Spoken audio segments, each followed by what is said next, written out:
Hi friends, ನಮಸ್ತೆ ಎಲ್ರಿಗೂ. Welcome to Akash kitchen.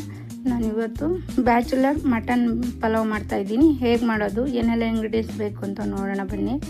ನೀವು ಹೊಸದಾಗಿ ಏನಾದರೂ ನನ್ನ ಚಾನಲ್ ನೋಡ್ತಾ ಇದ್ದರೆ ಪ್ಲೀಸ್ ಸಬ್ಸ್ಕ್ರೈಬ್ ಮಾಡ್ಕೊಳ್ಳಿ. ವಿಡಿಯೋ ಇಷ್ಟ ಆದರೆ ಒಂದು ಲೈಕ್ ಮಾಡಿ, ಶೇರ್ ಮಾಡಿ, ಕಮೆಂಟ್ ಮಾಡಿ ತಿಳಿಸಿ ಹೇಗೆ ಬಂತು ಅಂತ.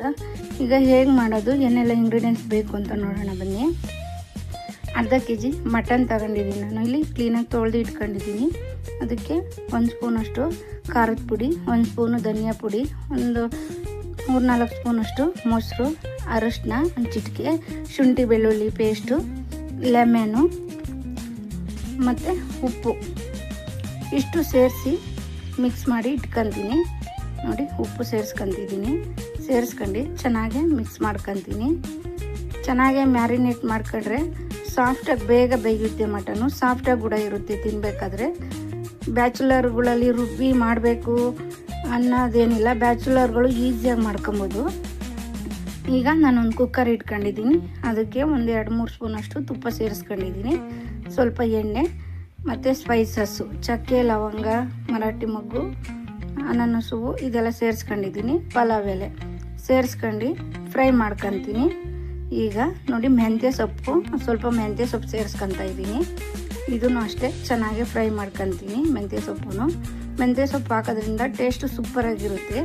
ಈಗ ನಾನು ದಪ್ಪದು ಒಂದು ಆನಿಯನ್ ಸೇರಿಸ್ಕೊಂಡಿದ್ದೆ, ಅದನ್ನು ಸೇರಿಸ್ಕೊಂಡು ಕಟ್ ಮಾಡಿ ಇಟ್ಕೊಂಡಿದ್ದೆ. ಆ ಈರುಳ್ಳಿನ ಸೇರಿಸ್ಕೊಂಡು ಚೆನ್ನಾಗಿ ಫ್ರೈ ಮಾಡ್ಕೊತೀನಿ. ಈರುಳ್ಳಿ ಸ್ವಲ್ಪ ಕಲರ್ ಚೇಂಜ್ ಆಗಬೇಕು, ಅಲ್ಲಿವರೆಗೂ ಫುಲ್ಲು ಗೋಲ್ಡನ್ ಕಲರ್ ಏನು ಬೇಡ, ಸ್ವಲ್ಪ ಕಲರ್ ಚೇಂಜ್ ಆಗೋವರೆಗೂ ಚೆನ್ನಾಗಿ ಇದು ಮಾಡ್ಕೊಳ್ಳಿ. ನಾನು ಮಟನ್ನ ಒಂದು 1/2 ಅವರ್ ನೆನೆಸಿಟ್ಕೊಂಡಿದ್ದೆ, ನಾನು ಮ್ಯಾರಿನೇಟ್ ಮಾಡಿ ಇಟ್ಕೊಂಡಿದ್ದೆ. ಈಗ 4 ಹಸಿರು ಮೆಣಸಿನ್ಕಾಯಿ ಸೇರಿಸ್ಕೊಂಡು ಅದನ್ನು ಚೆನ್ನಾಗಿ ಫ್ರೈ ಮಾಡ್ಕೊತೀನಿ. ನೋಡಿ, ಈಗ ಶುಂಠಿ ಬೆಳ್ಳುಳ್ಳಿ ಪೇಸ್ಟು 1 ಸ್ಪೂನ್ ಅಷ್ಟು ಸೇರಿಸ್ಕೊಂಡಿದ್ದೀನಿ. ನಾವು ಆಲ್ರೆಡಿ ಮಟನ್ಗೆ ಮ್ಯಾರಿನೇಟ್ ಮಾಡಬೇಕಾದ್ರೆ ಶುಂಠಿ ಬೆಳ್ಳುಳ್ಳಿ ಪೇಸ್ಟ್ನ ಸೇರಿಸ್ಕೊಂಡಿದ್ದೀವಿ. ಸೊ ಇವಾಗ 1 ಸ್ಪೂನು ಸೇರಿಸ್ಕೊತಾ ಇದ್ದೀನಿ. ನಿಮಗೆ ಖಾರ ನೋಡಿ ಎಷ್ಟು ಬೇಕು ಅಂತ ಅಷ್ಟು ಖಾರ ಆ್ಯಡ್ ಮಾಡ್ಕೊಳ್ಳಿ. ನಮ್ಮ ಮನೆಗಿರೋ ಖಾರದ ಪುಡಿ ಸ್ವಲ್ಪ ಖಾರ ಕಮ್ಮಿನೇ, ಹಾಗಾಗಿ ನಾನು ಮೆಣಸಿನ್ಕಾಯಿ ಕೂಡ ಸೇರಿಸ್ಕೊಂಡಿದ್ದೀನಿ. ಒಂದು 3 ಟೊಮೊಟೊನ ಕಟ್ ಮಾಡಿ ಇಟ್ಕೊಂಡಿದ್ದೆ, ಅದನ್ನು ಸೇರಿಸ್ಕೊಂಡು ಚೆನ್ನಾಗಿ ಫ್ರೈ ಮಾಡ್ಕೊತೀನಿ. ಬ್ಯಾಚುಲರ್ಗಳು ಈಸಿಯಾಗಿ ಇದನ್ನು ಪ್ರಿಪೇರ್ ಮಾಡ್ಕೊಬೋದು, ತುಂಬ ಕಷ್ಟ ಏನಾಗಲ್ಲ. ನೋಡಿ, ಇದು ಚೆನ್ನಾಗಿ ಸ್ವಲ್ಪ ಇದಾಗಿದೆ. ಈಗ ಕೊತ್ತಂಬರಿ, ಸ್ವಲ್ಪ ಪುದೀನ ಸೇರಿಸ್ಕೊತಾ ಇದ್ದೀನಿ. ಸೇರಿಸ್ಕೊಂಡು ಅದನ್ನು ಫ್ರೈ ಮಾಡ್ಕೊತೀನಿ. ಈಸಿಯಾಗಿ ಮಾಡ್ಕೊಬೋದು. ಬ್ಯಾಚುಲರ್ಸ್ಗಳು ರುಬ್ಬ ಅವಶ್ಯಕತೆ ಏನಿಲ್ಲ. ಇದು ಒಂದ್ಸಲ ನೀವು ಟ್ರೈ ಮಾಡಿ, ಖಂಡಿತ ನಿಮ್ಗೆ ಇಷ್ಟ ಆಗುತ್ತೆ. ಈಗ ರುಚಿ ನೋಡಿಬಿಟ್ಟು ಉಪ್ಪು ಎಷ್ಟು ಬೇಕು ಅಷ್ಟು ಉಪ್ಪು ಸೇರಿಸ್ಕೊಳ್ಳಿ.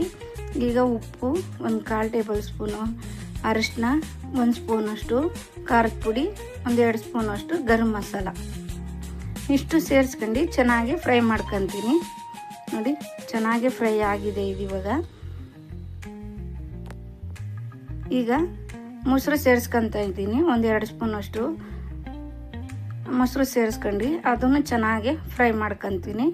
ನೋಡಿ, ಚೆನ್ನಾಗಿ ಫ್ರೈ ಆಗ್ತಿದೆ ಇದು. ನೋಡಿ, ಚೆನ್ನಾಗಿ ಫ್ರೈ ಆಗಿದೆ. ಈಗ ನಾನು ಮ್ಯಾರಿನೇಟ್ ಮಾಡಿ ಇಟ್ಕೊಂಡಿದ್ನಲ್ಲ ಮಟನು, ಆ ಮಟನು ಅಷ್ಟೇ ಅದನ್ನು ಚೆನ್ನಾಗಿ ಫ್ರೈ ಮಾಡ್ಕೊತೀನಿ. 1/2 ಅವರ್ ಬಿಟ್ಟಿದ್ದೆ, ನಾನು ನೆನೆಸಿ ಇಟ್ಕೊಂಡಿದ್ದೆ, ಮ್ಯಾರಿನೇಟ್ ಮಾಡಿ ಇಟ್ಕೊಂಡಿದ್ದೆ. ಸಾಫ್ಟ್ ಆಗಿದೆ ಮಟನು ಕೂಡ. ಇದನ್ನು ಚೆನ್ನಾಗಿ ಮಿಕ್ಸ್ ಮಾಡ್ಕೊಂಡು, ಮಟನ್ನಲ್ಲಿ ನೀರಿನ ಅಂಶ ಇರುತ್ತೆ, ಅದೆಲ್ಲ ಹೋಗಬೇಕು, ಅಲ್ಲಿವರೆಗೂ ಚೆನ್ನಾಗಿ ಫ್ರೈ ಮಾಡ್ಕೊಳ್ಳಿ. ಇದು ಚೆನ್ನಾಗಿ ಇದಾಗಿದೆ ಇದು. ಈಗ ಇದರಲ್ಲಿರೋ ನೀರಿನ ಅಂಶ ಕಡಿಮೆ ಆಗಬೇಕು. ನೋಡಿ, ನೀರಿನ ಅಂಶ ಎಲ್ಲ ಕಮ್ಮಿ ಆಗ್ತಾ ಬಂದಿದೆ, ಅಲ್ಲಿವರೆಗೂ ಸ್ವಲ್ಪ ಫ್ರೈ ಮಾಡ್ಕೊಳ್ಳಿ.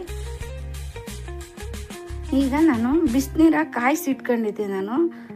ನನಗೆ ಎಷ್ಟು 2 ಗ್ಲಾಸ್ ಅಕ್ಕಿ ತಗೊಂಡಿದ್ದೆ, ಜೀರಾ ರೈಸು. 2 ಗ್ಲಾಸ್ಗೆ 4 ಗ್ಲಾಸ್ ಅಷ್ಟು ಬಿಸಿನೀರು ಸೇರಿಸ್ಕೊತಾ ಇದ್ದೀನಿ ನಾನು. ನೋಡಿ, ಇವಾಗ ಕುಕ್ಕರ್ ಮುಚ್ಚಿಬಿಟ್ಟು ನನಗೆ 2 ಸೀಟಿ ಕೂಗಿಸ್ಕೊತೀನಿ. ಮಟನ್ 2 ಸೀಟಿ ಬಂದರೆ ಬೆಂದಿರುತ್ತೆ. ನೋಡಿ, 2 ಸೀಟಿ ಬಂದಿದೆ. ನಾನಿವಾಗ ನೆನೆಸಿಟ್ಕೊಂಡಿದ್ನಲ್ಲ ರೈಸು, ಆ ರೈಸ್ ಸೇರಿಸ್ಕೊತಾ ಇದ್ದೀನಿ. ರೈಸ್ ಸೇರಿಸ್ಕೊಂಡು ಚೆನ್ನಾಗಿ ಮಿಕ್ಸ್ ಮಾಡ್ಕೊಳ್ಳಿ. ನಿಮ್ಗೆ ಈ ಹಂತದಲ್ಲೇ ಉಪ್ಪೇನಾದರೂ ಬೇಕಂದರೆ ಈ ಹಂತದಲ್ಲೇ ನೋಡಿ ಉಪ್ಪು ಕೂಡ ಸೇರಿಸ್ಕೊಳ್ಳಿ. ಸ್ವಲ್ಪ ಕೊತ್ತಂಬರಿ ಮತ್ತು ಪುದೀನ 2 ಸೇರಿಸ್ಕೊತಾ ಇದ್ದೀನಿ. ಸೇರಿಸ್ಕೊಂಡು ಚೆನ್ನಾಗಿ ಮಿಕ್ಸ್ ಮಾಡ್ಕೊಂಡಿದ್ದೀನಿ. ನೋಡಿ, ನಾನು ಲಿಡ್ ಕ್ಲೋಸ್ ಮಾಡ್ಕೊತಾ ಇದ್ದೀನಿ. 2 ಸೀಟಿ ಬಂದರೆ ಸೂಪರಾಗಿ ಬೆಂದಿರುತ್ತೆ ಮಟನ್ನು. ಅದೆರಡು ಸೀಟಿ ಇದೆರಡು 4 ಟೋಟಲಿ 4 ಸೀಟಿ. ನೋಡಿ ಎಷ್ಟು ಚೆನ್ನಾಗಿ ಬೆಂದಿದೆ, ಎಷ್ಟು ಚೆನ್ನಾಗಿ ಕಾಣಿಸ್ತಿದೆ.